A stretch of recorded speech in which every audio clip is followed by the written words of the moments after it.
Okay, let's take a look. Genesis chapter 37, starting in verse 1. It says this: Jacob lived in the land where his father had stayed, the land of Canaan. And right off the bat, we go, finally, finally, Jacob has been all over God's green earth, as it were, but not where he should be on God's green earth, which is the land of Canaan, the land where his father dwelt, right? That's Isaac and then Abraham. And so finally, he's in the right place.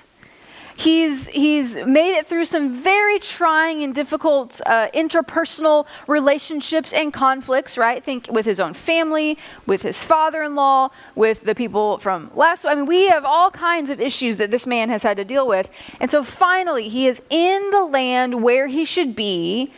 And we hope for just a brief moment that things will be okay. And they are not. But we're told this is the account of Jacob's family line. Joseph, a young man of 17, was tending the flocks with his brothers, the sons of Bilhah and the sons of Zilpah, his father's wives, and he brought their father a bad report about them. He's a narc, right? Like he's a tattletale. He's a jailhouse snitch. He's not a guy that you want, like. He's watching and he's like, they didn't do that right. I'm going to tell dad, right? He's like that sibling relationship where one of you, or if you have multiple siblings, like is the tattletale, and you're like, well, I'm going to tell mom and dad what you did, and you're going to get in trouble for it, right? Something happens, and Joseph is a little bit of a snitch, and he goes to his father and he tattletales on whatever it is his brothers did. We don't know what it is, but he's not a team player right here, right? You kind of hope that when there's 12 of you, that you kind of just work out your own dynamic maybe, and that maybe, just maybe, you don't have to deal with the whole tattletaling thing. Maybe if there's 2 or 3, sure. But if there's 12, like, get over it, like, nobody has time for this. But it doesn't seem to be the case. He's not the youngest. Benjamin is the youngest, right? Benjamin is the youngest. Joseph is the second. He's the firstborn of Rachel, who of course was Jacob's beloved favorite wife, right? So Joseph, as we're going to see as we continue to read, is the favorite. And there's no mistaking this, which again causes some family issues. Verse 3, it says it straight out. Now Israel, that's Jacob, loved Joseph more than any of his other sons, because he had been born to him in his old age, and he made an ornate robe for him. When his brothers saw that their father loved him more than any of them, they hated him and could not speak a kind word to him. Sibling and family problems have been the reigning storyline since Cain and Abel. In Genesis, think back with me through all of the issues we've seen. We've seen Cain and Abel as the first. We get that in Genesis chapter 4, right? We see that right off the bat. And then we just continue to have issues. We have Isaac and Ishmael, when Sarah sees Ishmael maybe poking fun at Isaac or doing something that displeases her. There's this kind of sibling situation happening there. We have Jacob and Esau, of course, who can't get things figured out, and Jacob is deceiving his brother, and then his brother wants to kill him. We see these patterns constantly. We see just kind of this propensity toward just lashing out in anger, even like we saw last week, and of course with Cain and Abel and other instances and stuff. So this is a pattern that we've seen throughout Genesis, and specifically that we've seen even within God's chosen family and the people that he's chosen to kind of choose to work with. We see this repeat itself. And so we come to it again, and again, you kind of wonder, hey, Jacob, what else did you expect to happen? Like, you're clearly playing favorites. How did you expect your 11 other sons to process that, right? Probably not well, or he's just completely tone deaf and doesn't even think about it. So this is strike one. We're going to see a few strikes against Joseph or against their relational issues. The first strike is his father gives him this glorious kind of robe, cloak thing that's unique, that would have marked him out over and against his brothers. And not only does he receive this cloak, he also very clearly, even more so on top of that, is notably the favorite. Okay, so that's kind of strike number one. Strike number two starts in verse 5. Joseph had a dream. And when he told it to his brothers, they hated him all the more. Strike two. He said to them, listen to this dream I had. We were binding sheaves of grain out in the field when suddenly my sheaf rose and stood upright while your sheaves gathered around mine and bowed down to it. His brothers said to him, do you intend to reign over us? Will you actually rule us? And they hated him all the more because of his dream and what he had said. This is one of those things where sometimes it's just better to not say what you're thinking. Like it is one of life's most interesting things to have someone come up to you or text you or call you and say, I had a dream about you last night. That could go a million different ways. It truly could. It truly could. I've had some people have some very strange dreams about me that I still don't know what they had for dinner that night that kind of, made that happen. I'm not sure. But he has a dream that he and his brothers are symbolized or kind of have these sheaves of wheat, right, which are kind of bound up. But his stands upright, and the 11 others, his other brothers, all bows down to his sheaf of wheat. And there's not really another way to take that, right? It's kind of like when they ask him, right? They ask him the valid question, do you think or do you expect to rule over us? Which again is not a great vibe to have in your family dynamic. Do you expect Joseph, you who are not the oldest brother, you who are quite actually far down the line of birth order, and you who kind of seem to not have to do a whole lot, you expect to rule over us? And again, we're told they hated him all the more. Verse 9, this is going to be yet another strike. Then he had another dream, and he told it to his brothers. Listen, he said, I had another dream, and this time the sun and moon and 11 stars were bowing down to me. When he told his father as well as his brothers, his father rebuked him and said, what is this dream you had? Will your mother and I and your brothers actually come and bow down to the ground before you? His brothers were jealous of him, but his father kept the matter in mind. A few little things here to note. It's interesting that we get this story with the sun and the moon that seem to represent his mother and his father, and then these 11 stars, which again represent the brothers. His mother is dead. Rachel has died, right? So what's going on here? Potentially what's happened, more than likely, is that Leah is kind of assumed because she's the other of the actual two wives, not the maidservants who become wives, has kind of assumed that role for the rest of the household. More than likely that's what's happening. But it is a little bit strange because Rachel, his biological mother, has died. She died a few chapters earlier. Benjamin has already been born. Which of course she dies in childbirth with Benjamin, who is Joseph's only full biological brother, right? So anyways, that potentially answers some of that question. His brothers were jealous of him, but his father kept this matter in mind, much like Mary does when we're told that she treasures all of these things and ponders them in her heart when Jesus is a young boy, right? So we get this kind of parental looking at things. And Jacob doesn't seem to love the dream either, right? He asks Joseph, he rebukes him. He's like, what is this dream you had? Do you expect us all to bow down to you? And of course, the great irony of the story of Joseph here, the Joseph story has a bunch of irony in it. But the great irony at this point is the answer to that question is yes. Joseph doesn't know it yet. Right? Joseph doesn't know that that's actually going to happen. He's not saying he's predicting anything. He's not going, yep, that's what it means, and here's what it's going to look like. He doesn't say that. But that's exactly what's going to happen in just a few short chapters. His brothers will bow down to him. They won't know that it's him, but this is going to happen, right? Verse 12, this is where all the strikes against him come to bear. Now, his brothers had gone to graze their father's flocks near Shechem, which should immediately raise a little bit of a red flag for us, because if you flip back to chapter 34, you remember that Israel and his sons had some dealings with the Shechemites that didn't go well. Did not go well, right?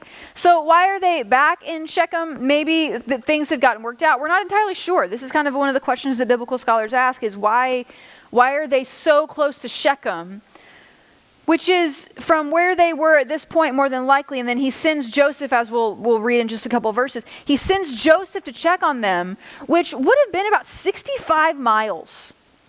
This is no small day trip.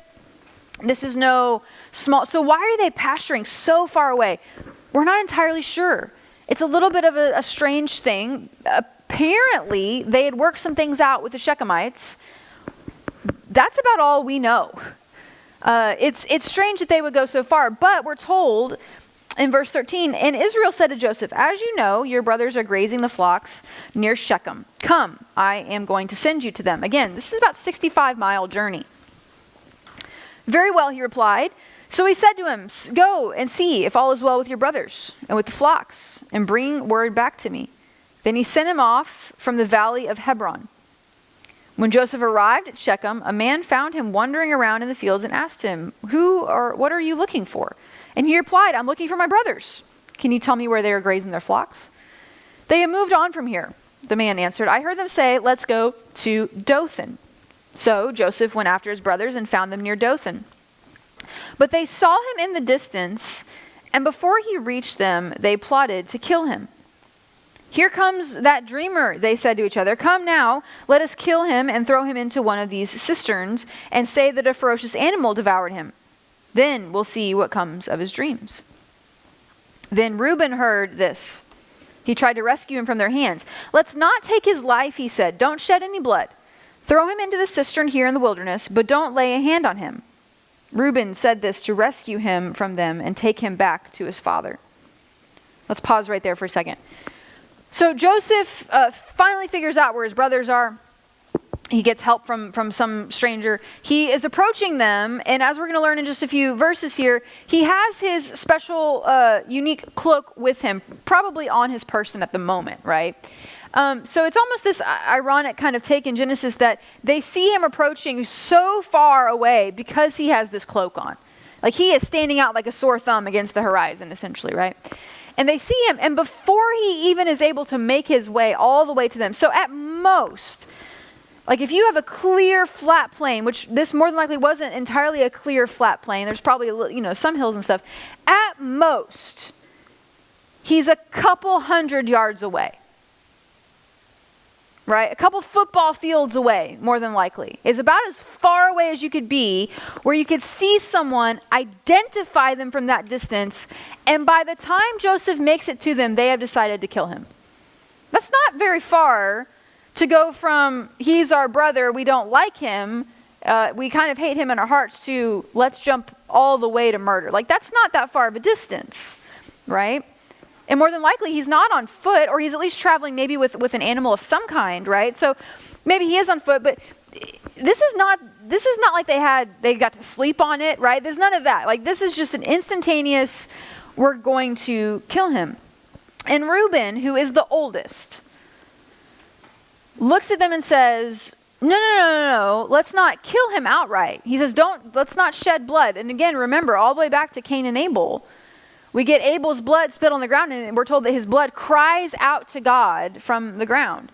And so Reuben is at least a little bit more maybe compassionate, maybe even just a little bit more intelligent, has a little bit more wisdom. He's older. And he looks at them and says, no, let's not kill him outright. Don't shed his blood. Just throw him down into one of these dry cisterns, which would have been a death sentence if you fell into and were unable to get out.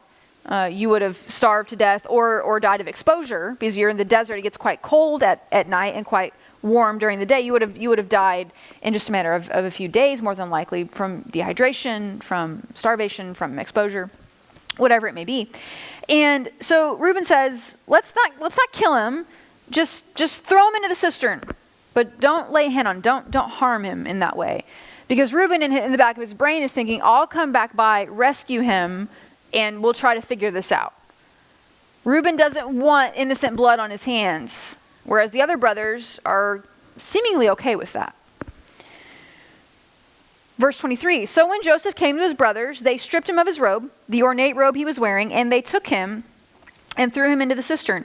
The cistern was empty, there was no water in it. As they sat down to eat their meal, they looked up and saw a caravan of Ishmaelites coming from Gilead. Their camels were loaded with spices, balm, and myrrh, and they were on their way to take them down to Egypt. Judah said to his brothers, "What will we gain if we kill our brother and cover up his blood? Come, let us sell him to the Ishmaelites and not lay our hands on him. After all, he is our brother, our own flesh and blood." His brothers agreed. So when the Midianite merchants came by, his brothers pulled Joseph up from the cistern and sold him for 20 shekels of silver to the Ishmaelites, who took him to Egypt. Judah apparently has a little bit of intelligence here as well, where he says, let's not kill him, let's make money.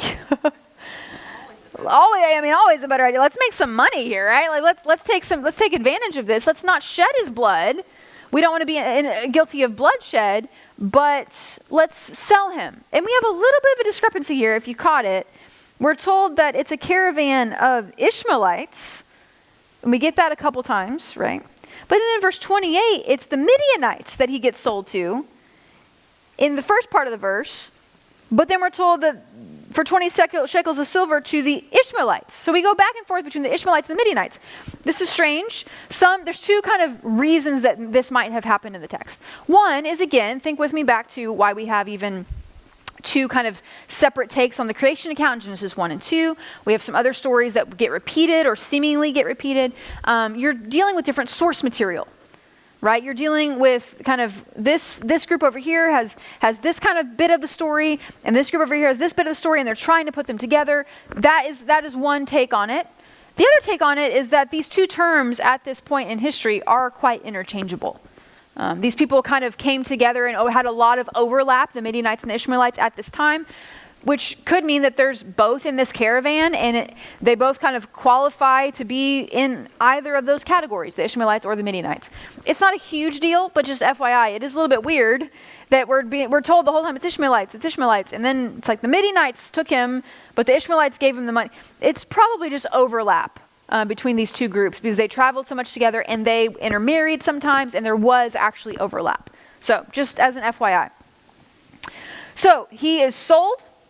And then we're told that, verse 28, so when the Midianite merchants came by, his brothers pulled Joseph up from the cistern and sold him for 20 shekels of silver to the Ishmaelites, who took him to Egypt. When Reuben returned to the cistern and saw that Joseph was not there, he tore his clothes. So Reuben has maybe been off with the flock. Maybe he had to go take care of something else. We're not quite sure. He's not there. He's not present when Joseph is sold to go down to Egypt.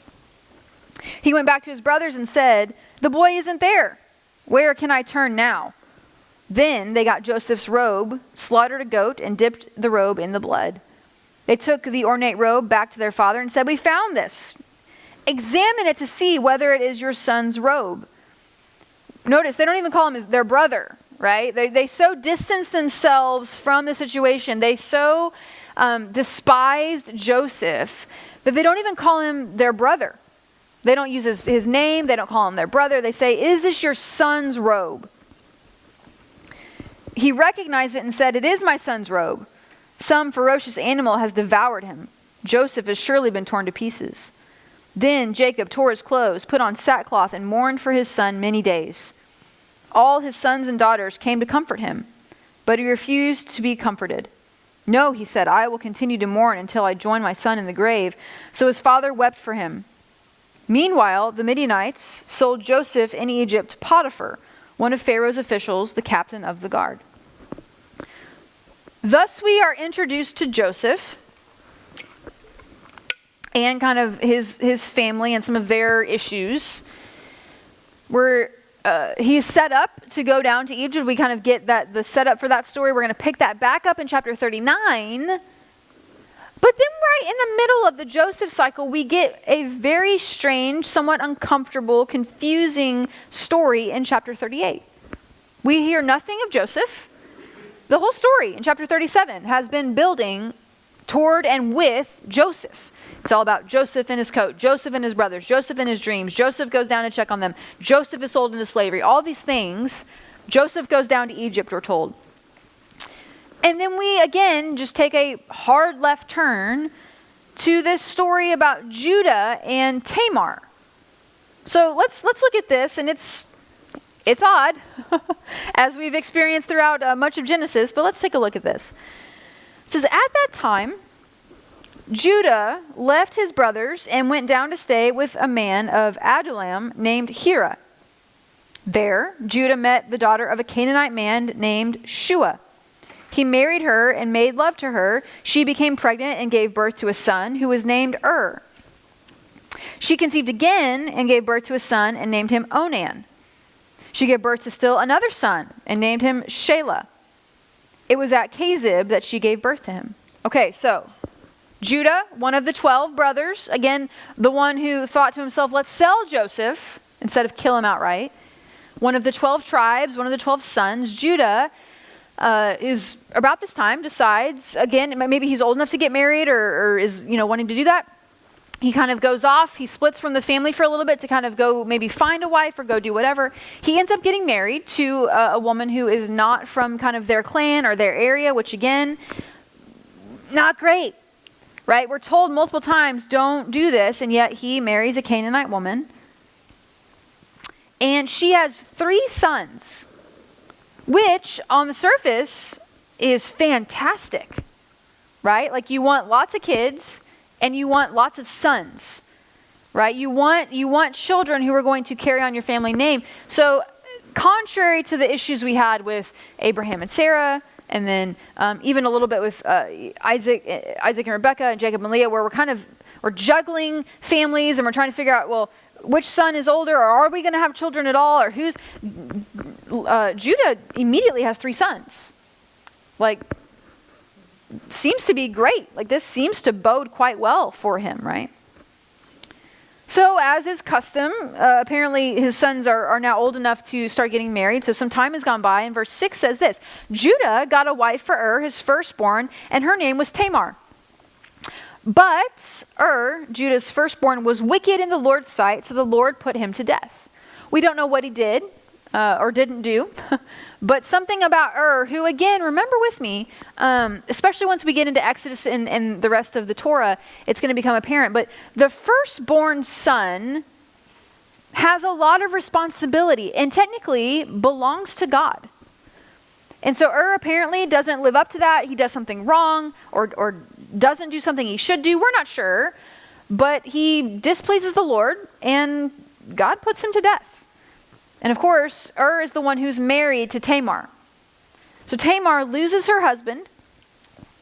Then Judah said to Onan, his second-born son, okay, sleep with your brother's wife.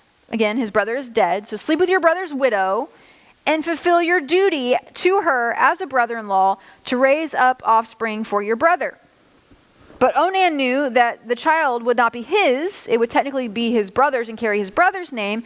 So whenever he slept with his brother's wife, he spilled his seed on the ground to keep from providing offspring for his brother.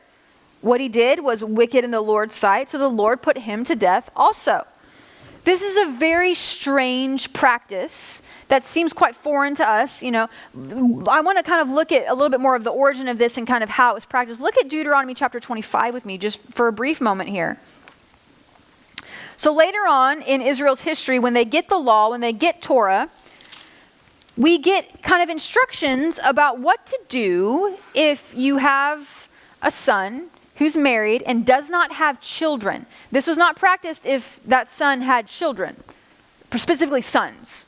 But if your son is married and does not have a son of his own and he dies, then the next brother in line is to work to produce a male heir, technically for his brother.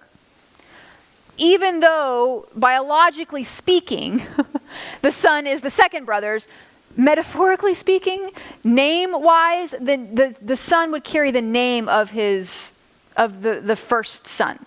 Okay, the one who passed away. So we get this in Deuteronomy chapter 25, starting in verse 5, where we get a little bit more about this practice, which again does sound strange to us. It says this, if brothers are living together and one of them dies without a son, his widow must not marry outside the family. Her husband's brother shall take her and marry her and fulfill the duty of a brother-in-law to her. The first son she bears shall carry on the name of the dead brother, so that his name will not be blotted out from Israel. However, if a man does not want to marry his brother's wife, she shall go to the elders at the town gate and say, my husband's brother refuses to carry on his brother's name in Israel. He will not fulfill the duty of a brother-in-law to me. Then the elders of the town shall summon him and talk to him. If he persists in saying, I do not want to marry her, his brother's widow shall go up to him in the presence of the elders, take off one of his sandals, spit in his face, and say, this is what is done to the man who will not build up his brother's family line. That man's line shall be known in Israel as the family of the unsandaled. So this is a humiliating practice. This would have been quite a humiliating act to have your sandal taken off and then someone spit in your face. Culturally speaking, incredibly humiliating for this to happen. This is actually the only instance in the Torah where this type of public humiliation is warranted and called for. This is incredibly humiliating for the man to not do this and to not care for his sister-in-law. And so this practice apparently was going on even before we get the law. And so Judah tells his second-born son, you need to produce an heir for your brother so that his name gets carried on, so that the land that is owed to him is passed down. All of those things, right? But Onan, the second-born son, doesn't want to do that. He doesn't want to somehow, maybe he thinks he's going to lose something. It's weird that he wouldn't do it, because it is such a humiliating thing to not do. And God's like, okay, well, you're gone too. So what started so well as Judah having 3 sons, now he has 1. And apparently he's quite young, right? Verse 11, Judah then said to his daughter-in-law Tamar, live as a widow in your father's household until my son Shelah grows up. For he thought he may die too, just like his brothers. So Tamar went to live in her father's household, which was not entirely normal. We read in Deuteronomy, they're supposed to stay in their husband's household and with his family. But Judah sends her away. And there's maybe a little bit of self-preservation here even, because he's like, man, I've lost 2 sons. And he even kind of postulates this. He's like, what if my 3rd son dies too? Then Judah is in the same boat. He has no offspring, right? This is problematic. After a long time, Judah's wife, the daughter of Shua, died. When Judah had recovered from his grief, he went up to Timnah to the men who were shearing his sheep with his friend Hira the Adullamite, and Hira the Adullamite went with him. When Tamar was told, your father-in-law is on his way to Timnah to shear his sheep, she took off her widow's clothes, covered herself with a veil to disguise herself, and then sat down at the entrance to Enaim, which is on the road to Timnah.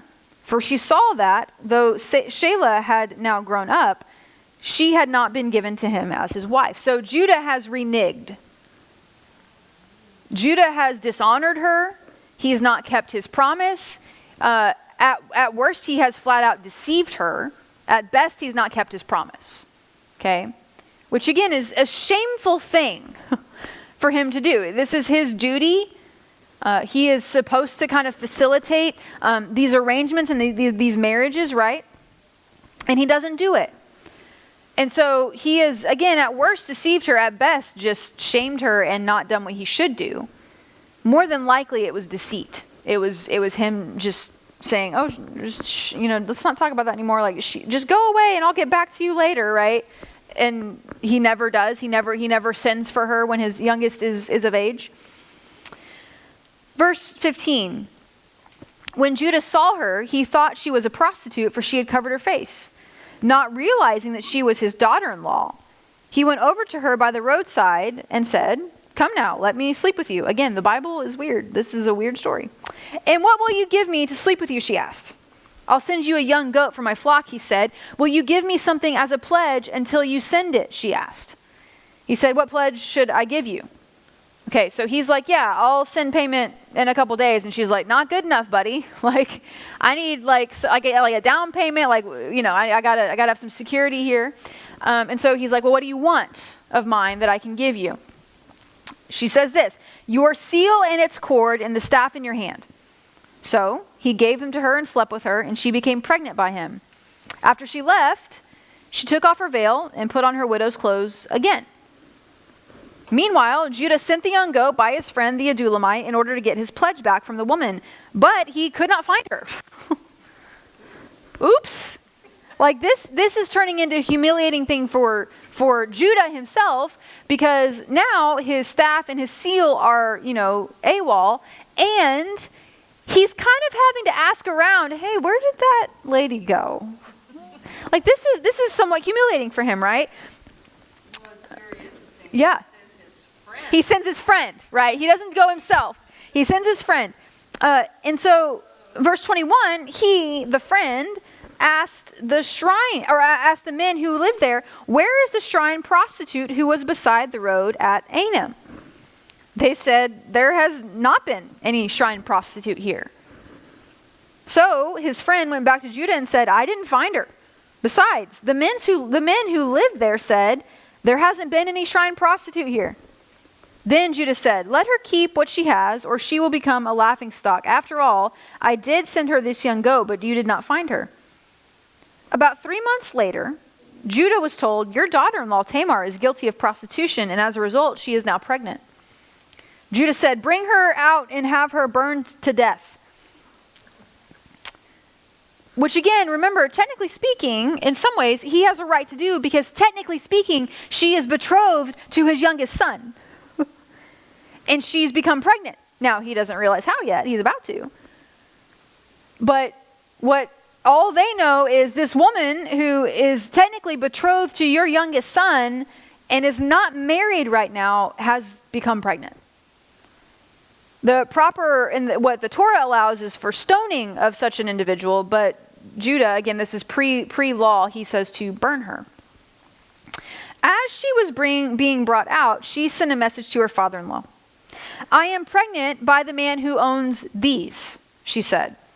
And she added, see if you recognize whose seal and cord and staff these are. Judah recognized them and said, she is more righteous than I, since I wouldn't give her to my son, Shelah, and he did not sleep with her again. When the time came for her to give birth, there were twin boys in her womb. As she was giving birth, one of them put out his hand. So the midwife took a scarlet thread and tied it on his wrist and said, this one came out first.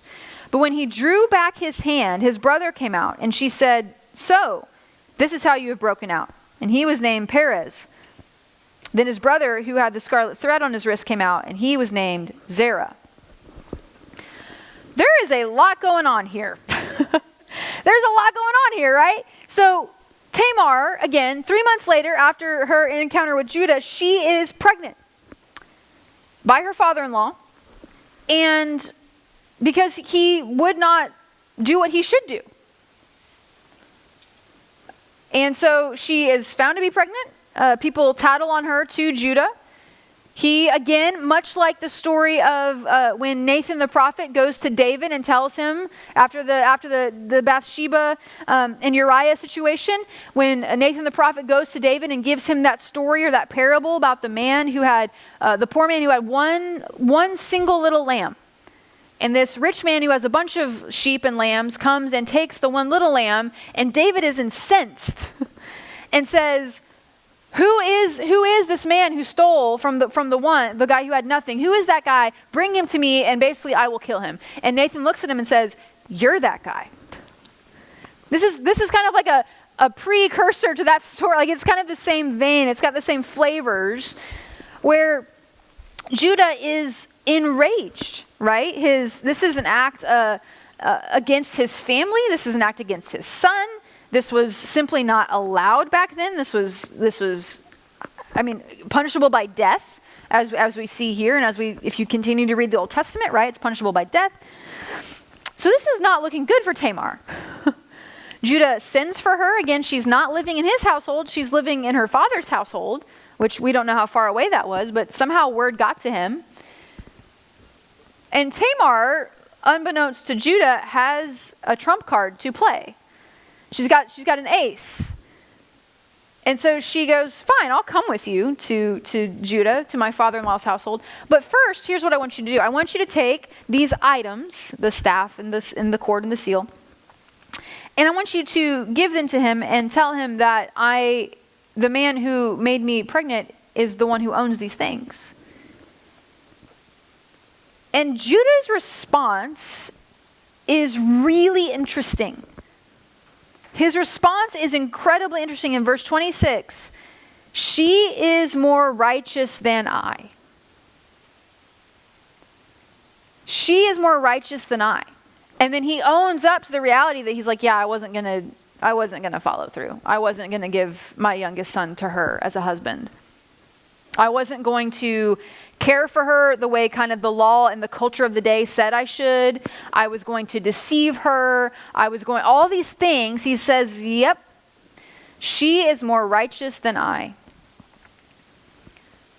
This idea of deceit and of mistreatment of other people, again, much like the sibling issues that we talked about in chapter 37, it has followed us around Genesis the whole time. This idea of deception. The serpent deceives Eve, right? And Adam. Adam is there. The serpent deceives them. And then Cain tries to wiggle. He's like, am I my brother's keeper? I don't know where he is. We get this just, all these characters are prone to deception, or prone to lying, or prone to self-preservation and trying to skirt around issues. We get Abraham doing it twice, lying to different leaders, saying that Sarah is his sister, not his wife. We get Jacob deceiving we get Jacob deceiving his father Isaac and stealing the birthright, or stealing the blessing rather, from Esau. We get, again, the Laban and Jacob issues of them deceiving each other back and forth, right? This idea of deception, this idea of lying or of trickery, right, has followed us around Genesis the whole time we've been in the book. It is in many ways part of the human condition, right? It is in many ways part of our makeup, is to have this element of self-preservation, to do whatever it takes to get what we want. All of these types of things are things that at some point in our lives we all kind of struggle with, right? And so this is what we get in this story as well. We get Judah, who refuses to do what he should do.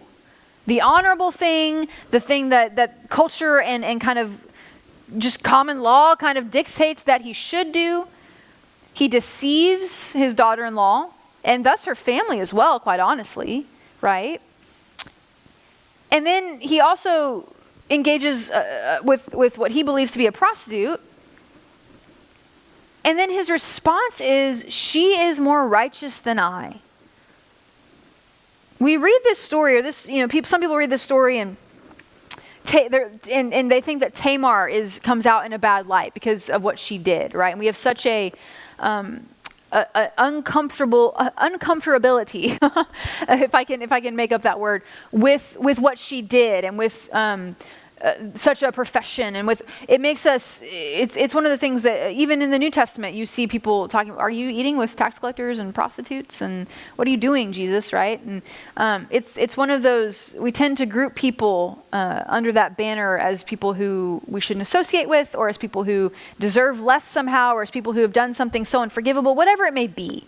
Right? They kind of hold this place in our collective understanding as people who don't matter. If you even look at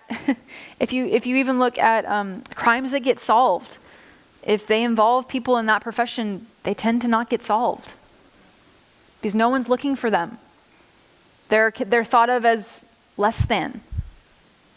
There are certain cases that get labeled NHI, no human involved, if it involves someone in this profession. Doesn't happen anymore because we finally realize that that's terrible, but it happened for a long time. And so a lot of people read this story and they realize Judah did something improper on multiple levels, right? That he should have honored his promise. He should have done what was right. All these things, right? But it is not Judah who is declared righteous in this passage. It is Tamar. It is Tamar.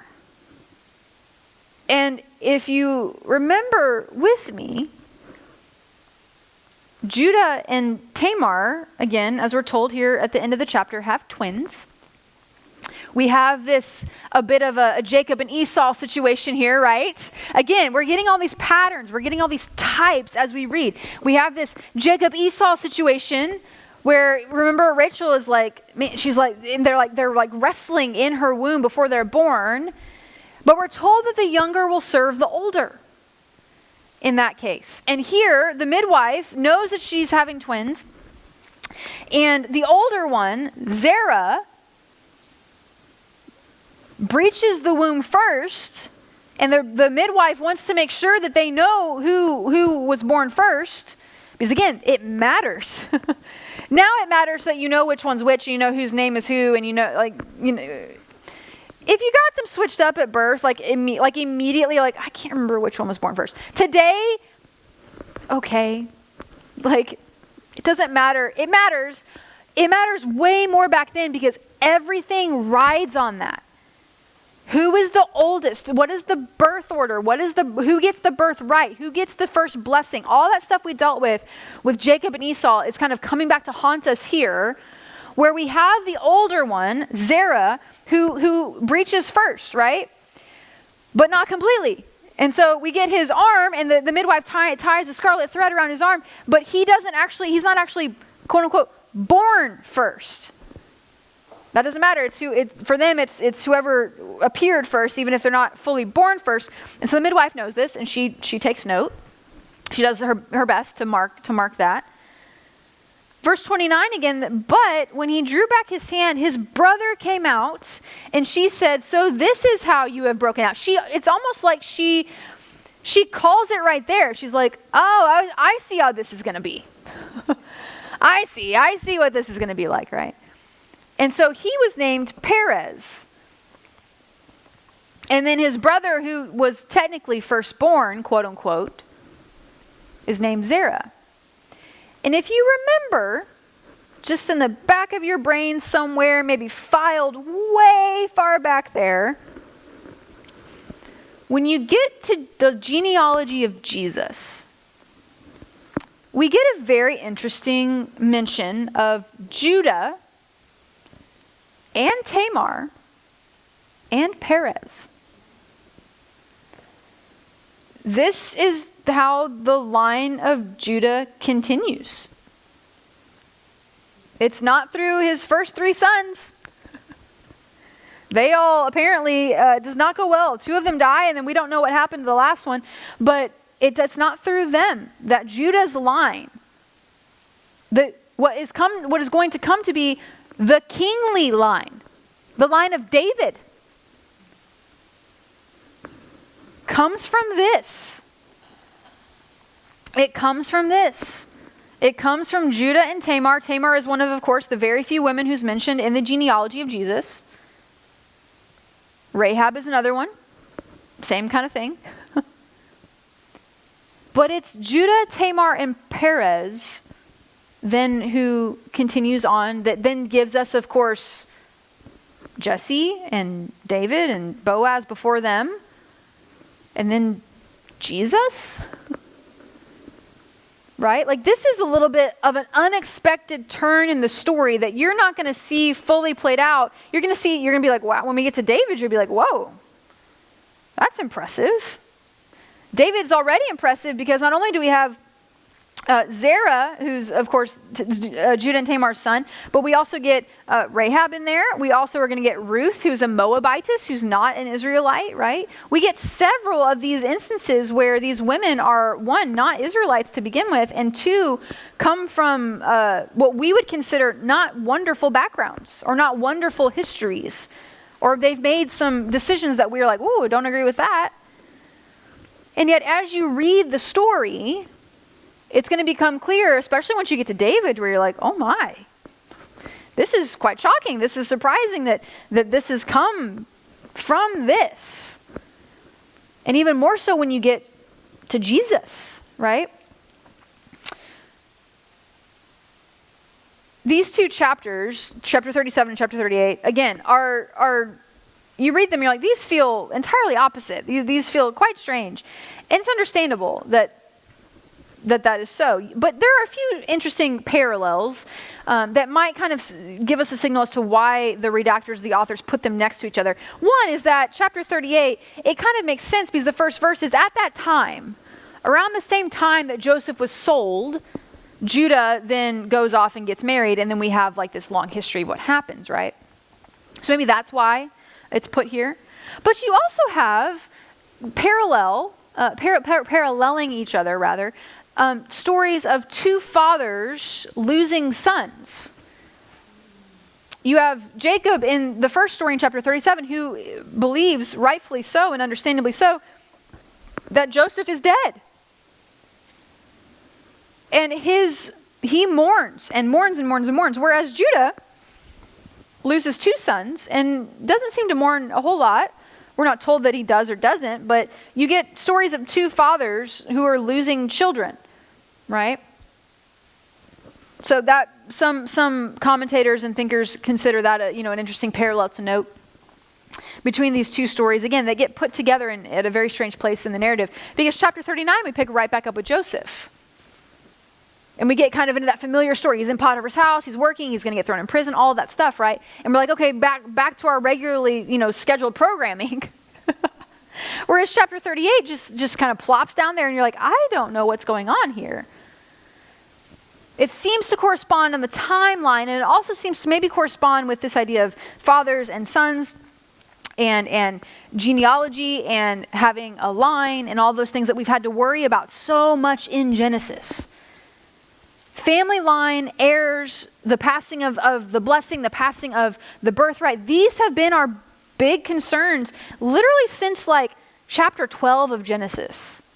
Since we were introduced to Abraham, family line, the covenant, the blessing, all of these things kind of are what's driving the story forward. And you're left in a few places in the story going, I'm just not quite sure how this fits into that. Well, how is Judah's line going to get carried on is going to become quite important later on in the story. All of the 12 tribes, we need to know how they continue on and how they move, because it's very clear that for some reason, after we get Abraham, Isaac, and Jacob, where it's just been one single person that the covenant seems to kind of rest on, right? After we get Jacob, all of a sudden now it's 12 of them. So we now are not only invested in one single person and their offspring, we're now invested in 12 people and their many offspring, and how that's going to continue to move forward the blessing, how that's going to move forward the promise, how that's going to move forward this idea of move into the land and fill it, and I will bless you, and you'll be numerous, and nations will come from you, right? How is that going to happen if we're only ever following one person? We need some expansion. So now we're getting ready to start to focus on 12 people. And not only 12 people, but then all of their offspring, right? And kind of who is going to be the one of those offspring that really this tracks through. Because of course, Judah obviously has other sons. He had this other one that we're not sure quite what happened to him, but he's not the one who is going to carry everything on. It goes through Perez, right? So we now have a kind of we have all these arms that are now reaching out that we have to pay attention to. And after we get through Joseph, we're going to find a real kind of strange tweak to the 12. Remember with me, when you list the 12 tribes, which most people can't do, and that's okay, but when you list the 12 tribes, when you look at the 12 tribes on a map, or when you read them listed out, who is left off of the 12 tribes from Jacob's sons? Who isn't a tribe? It's Joseph. Joseph isn't it? You never hear about the tribe of Joseph, right? But you do hear about the tribe of Ephraim and the tribe of Manasseh, who are Joseph's two sons.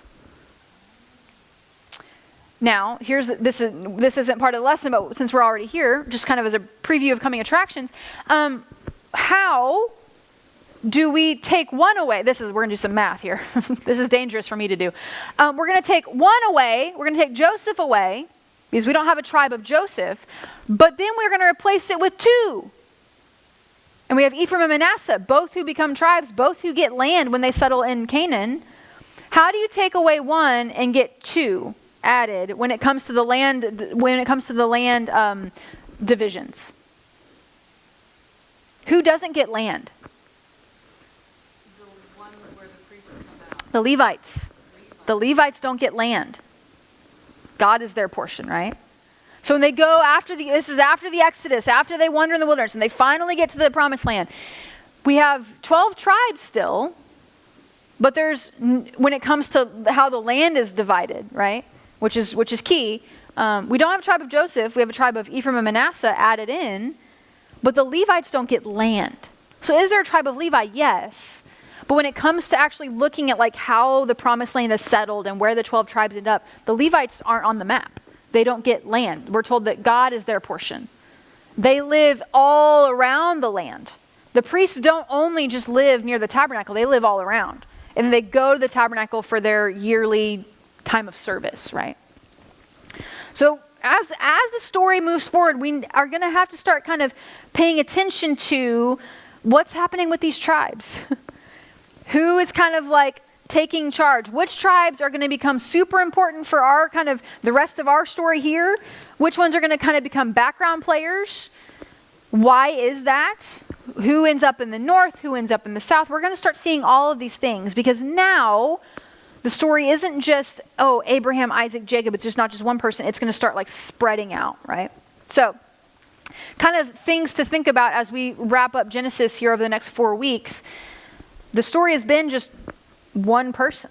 Now it's going to be many, right? Because again, the promise seems to be being fulfilled, that God is going to bless and God's going to give multiple offspring and that the nation is going to grow and all of these things. We can begin to see it. We're going to see some threats to it. The famine is going to be our biggest one, which we're going to get just a few pages from now, right? And how is God going to respond? How is God going to save his people? These are the questions that kind of are going to continue to drive the story forward as we continue to read Genesis and as we continue to read the rest of the Bible, right? Okay, we got a few minutes. Any questions? Yes, Marcia. Okay, so we always talk about the 12 tribes. We always talk about 12 tribes, yeah. But the way that you're saying it, there were really 13 Yeah, tribes. yeah. So is it just because the number 12 is significant that we all... Yeah, and it's really about the land. Okay. Again, when you read the Old Testament, especially once we get to Genesis chapter 12, where the land becomes a part of the promise, right? That's what we call it the promised land, right?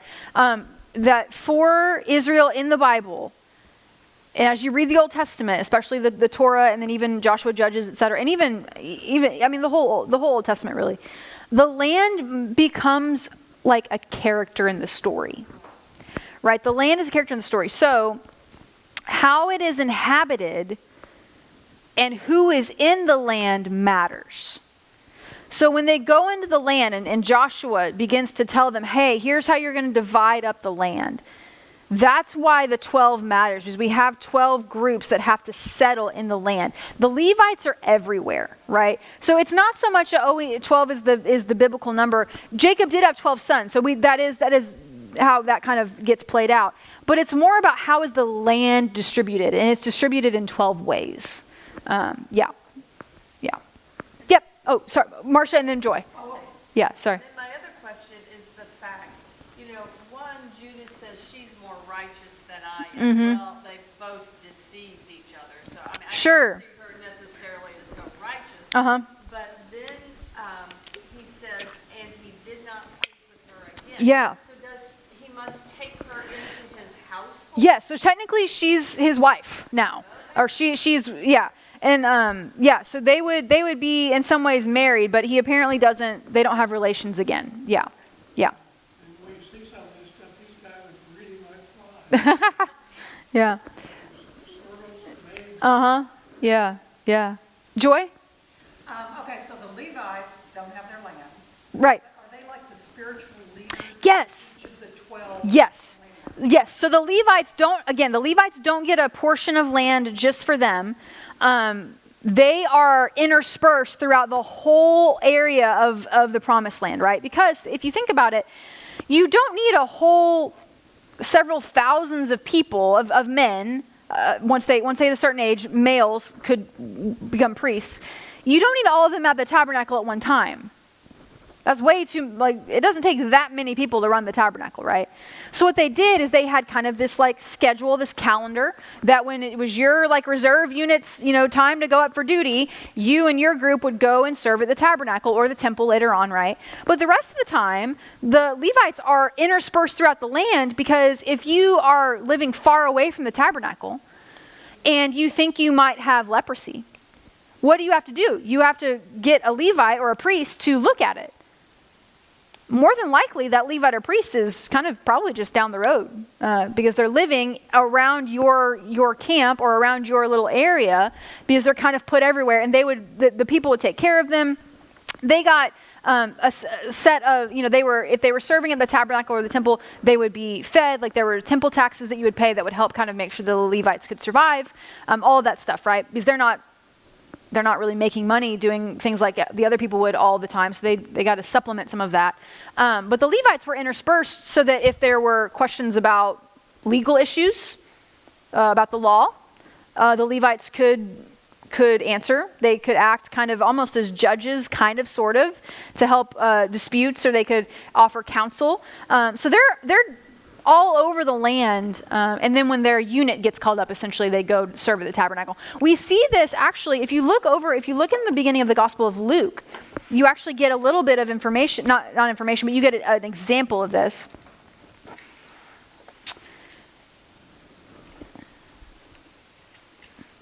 If you look at Luke chapter 1, starting in verse 5, we're told this: in the time of Herod, king of Judea, there was a priest named Zechariah who belonged to the priestly division of Abijah.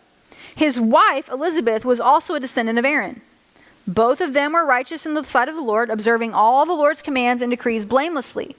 But they were childless because Elizabeth was not able to conceive, and they were very old. Verse 8, here it is.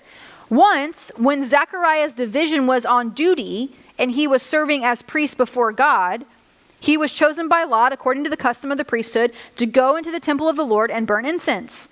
And when the time came for the burning of incense, all assembled worshipers were praying outside, right? So again, Zechariah is a priest, and when his division is called up to serve at the temple for a month or however long they served, you would go up and you would do your priestly duties there, but you didn't serve 24/7 all year long, right? Again, there's too many of them.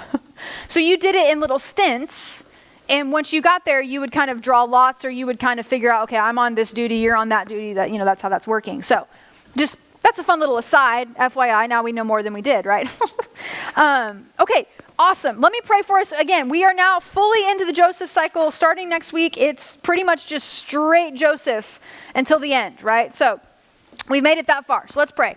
Lord, thank you so much for being with us this morning. God, we love you and we trust you. Would you be with us as we leave this place, as we go into our week? Would you help us? It's in the name of Jesus we pray. Amen.